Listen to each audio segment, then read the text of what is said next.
Hey guys! Welcome to Couple. Please like and subscribe if you like this video. A Tibetan businessman who campaigned to preserve his native language from the encroaching dominance of Chinese was sentenced to 5 years in prison on Tuesday, after a controversial prosecution based on interviews that he gave to the New York Times.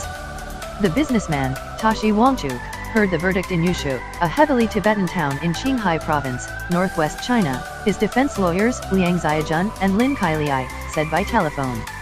Mr. Tashi had warned that there and across many historically Tibetan areas in China, the Tibetan language was threatened by official policies to make Mandarin Chinese the language of schooling and government.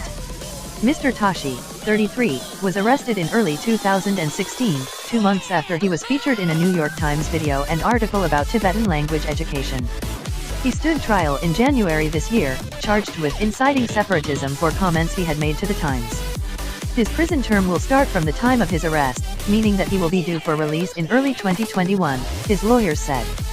Tashi already told us before the verdict that he wanted to appeal if he was found guilty, Mr. Lin said.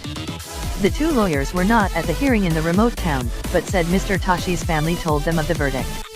Just 2 members of his family were allowed in to hear the verdict, Mr. Liang, the other lawyer, said. At the hearing, Tashi was asked if he understood the verdict. He said, understood but didn't say much more. The guilty verdict came as no surprise.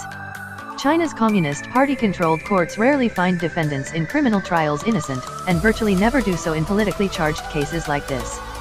But human rights organizations and advocates of Tibetan self-determination promptly denounced the verdict as a sign of the Chinese government's growing intolerance of critics of its ethnic policies, even relatively mild ones like Mr. Tashi.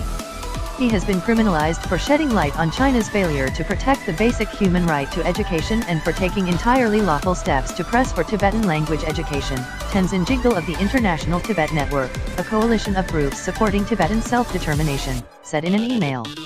The Chinese Communist Party for decades maintained policies intended to keep ethnic minorities, especially Tibetans and Uyghurs, under political control while giving them some space to preserve their own languages and cultures.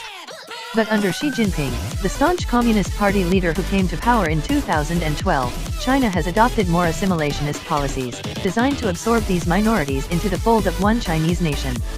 At his trial in January, Mr. Tashi, speaking in Chinese, rejected the idea that his efforts to rejuvenate the Tibetan language were a crime. He has said that he does not advocate independence for Tibet, but wants the rights for ethnic minorities that are promised by Chinese law, including the right to use their own language. After Mr. Tashi's trial, 6 experts advising the United Nations on Rights said, "We condemn the continued detention of Mr. Wangchuk and the criminalization of his freedom of expression."